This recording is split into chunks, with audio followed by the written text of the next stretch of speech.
E aí galera, já estamos de volta, foi rapidinho.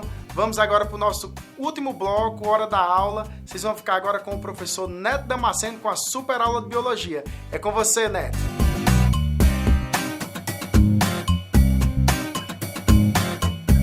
Fala galera, sou o professor Neto de Biologia do Colégio Mater Christi. Estamos aqui hoje para tratar um pouquinho dentro do programa Enem com Café no quadro Hora da Aula, conduzido pelo meu colega Tiago Xavier, a quem eu já agradeço o convite. E hoje o tema da nossa aula é relações ecológicas, que é um tema bastante recorrente no Enem. O que é que nós entendemos então por relação ecológica? A relação ecológica ela vai ser a interação entre duas espécies biológicas. Essa interação ela pode se dar de maneira interespecífica, que aí é quando nós temos a relação ecológica entre dois organismos da mesma espécie, ou intraespecífica. Essa relação intraespecífica ela vai ser de que maneira? Ela vai se dar quando nós temos dois organismos de espécies biológicas distintas. As relações ecológicas intraespecíficas, elas são classificadas de que maneira? Elas são classificadas como relações ecológicas positivas e relações ecológicas negativas. As relações ecológicas positivas são quando nós temos, por exemplo, o benefício para ambas as espécies. O mutualismo, por exemplo, é um tipo de relação ecológica que nós entendemos como um benefício para ambas as espécies. Um exemplo bem claro disso, por exemplo, são os cupins. Os cupins, comumente, eles digerem a madeira, No entanto, eles não possuem a capacidade de realizar a digestão da celulose. Dessa maneira, para que eles possam fazer a digestão dessa celulose, eles estabelecem uma relação mutualista, que aí no caso é uma relação de interdependência. Eles necessitam desses protozoários, que é o protozoário do gênero Triponinfa, para que eles possam fazer a digestão dessa celulose. Outro tipo de relação intraespecífica é o inquilinismo. É muito comum a gente se dar, por exemplo, em regiões de Mata Atlântica e nós vermos, por exemplo, bromélias que vivem em regiões do dorso das árvores, Essas bromélias, elas são chamadas de inquilinas porque elas convivem sobre outras espécies. Essas bromélias, no caso, elas se beneficiam dessa relação porque elas conseguem absorver da planta, já que essas florestas geralmente elas possuem árvores de grande porte e as bromélias são plantas de pequeno porte, elas seriam sombreadas se ficassem no solo pelas árvores de grande porte.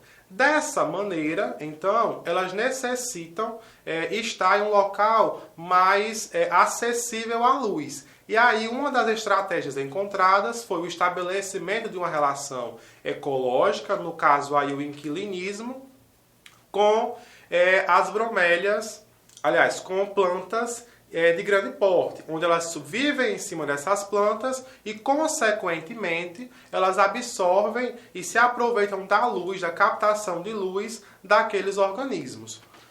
Comumente, o inquilinismo, que eu acabei de falar das bromélias, ele é confundido com o comensalismo.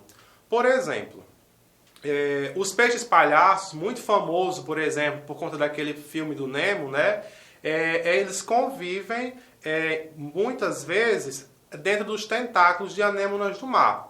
Esses tentáculos, eles são, na verdade, se eles só convivem ali, eles são denominados de inquilinos. No entanto, eles também estabelecem uma relação ecológica de que eles se aproveitam dos restos de alimento daquela anêmona do mar.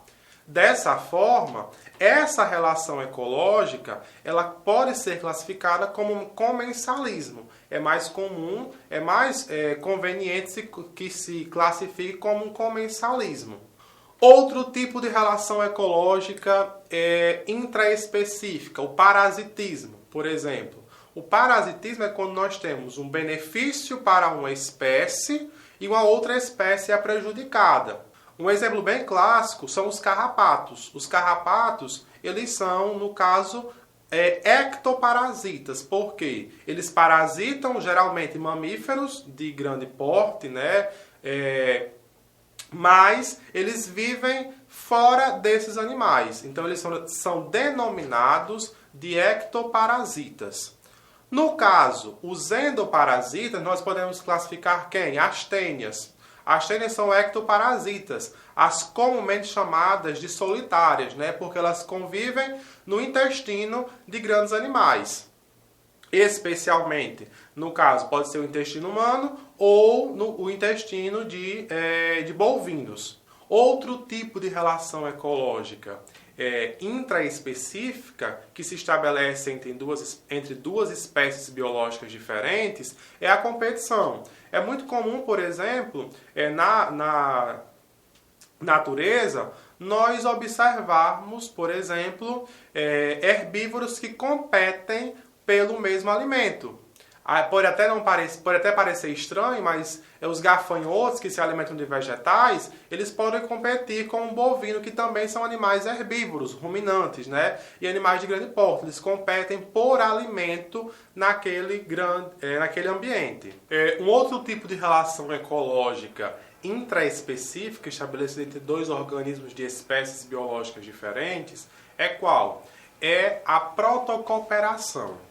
A protocooperação, ela é o quê? É quando nós temos a troca de benefícios entre duas espécies. Mas essas espécies, elas não são, no caso, dependentes uma da outra, certo? Ela é um tipo de mutualismo, só que não é um mutualismo obrigatório. Como, por exemplo, no caso que eu já falei até aqui anteriormente, da relação ecológica entre os cupins e os protozoários que digerem a celulose, que no caso são do gênero Triponinfa. Essa relação ecológica de protocooperação, ela é uma relação ecológica onde os organismos eles podem conviver de forma independente um do outro. No entanto, quando se estabelece uma relação ecológica de protocooperação, de troca de benefícios entre os dois organismos, é mais fácil a convivência deles no meio em que eles estão inseridos. Um exemplo bem claro disso, né, e que é muito comum os livros de biologia trazerem isso, é no caso, por exemplo, do caranguejo eremita e também que estabelece uma relação ecológica com as anêmonas do mar. Esses caranguejos eremitas, eles pegam as anêmonas e deslocam pelo ambiente, pelo assoalho marinho. E aí, essas anêmonas, em troca disso, elas oferecem proteção aos caranguejos, já que nos seus tentáculos elas possuem células de defesa. Mais uma vez eu reforço, é importante nós destacarmos a diferença de protocooperação, onde os organismos estabelecem uma relação, mas essa relação não é obrigatória, e entre o mutualismo. O mutualismo, no caso, ele é um tipo de relação obrigatória entre os dois organismos. E aí, nós saindo um pouquinho da relação ecológica intraespecífica, que vai ser entre os dois organismos de espécies biológicas diferentes, a interação entre esses dois organismos, nós passamos para as relações ecológicas interespecíficas. E aí nós temos, por exemplo, as relações ecológicas do tipo de colônias, que são relações ecológicas onde os organismos eles são morfologicamente unidos. Um exemplo bem clássico disso são os corais, que estabelecem a fusão dos seus esqueletos calcários e formam grandes colônias, por exemplo, na Austrália, onde nós temos a grande barreira de corais, que forma mais de 2.000 quilômetros de corais, que no caso é formada por organismos do filo Cnidaria. E o outro tipo de relação, muito comumente encontrado por nós, certo? É a sociedade. E aí nós podemos destacar aqui a sociedade das formigas, a sociedade das abelhas, a Sociedade dos Cupins, onde nós temos as castas sociais dentro dessas sociedades, e essas castas sociais, elas possuem, cada uma delas, uma função estabelecida. E por fim nós temos também a competição intraespecífica.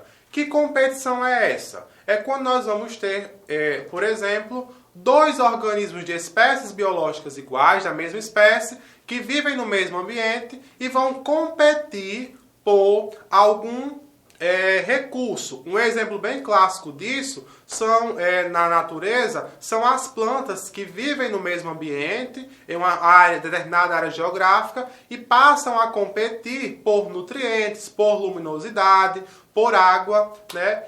Só finalizando, galera, de agradecer a vocês pela audiência, né? Agradecer também ao convite do professor Tiago Xavier para esse quadro Hora da Aula, no programa Enem com Café, e também a emissora Super TV pelo convite. Bom dia, bons estudos e foco aí na aprovação. Valeu, Netão, a aula foi show, hein? Obrigado aí pela participação. Infelizmente, galera, o programa tá acabando, a gente vai ficando por aqui, mas fica aí uma última dica. Nós seremos mais felizes quando pararmos de ser objetos e passarmos a ser sujeitos das nossas próprias vidas. Pensa nisso, fica com Deus e até o próximo programa.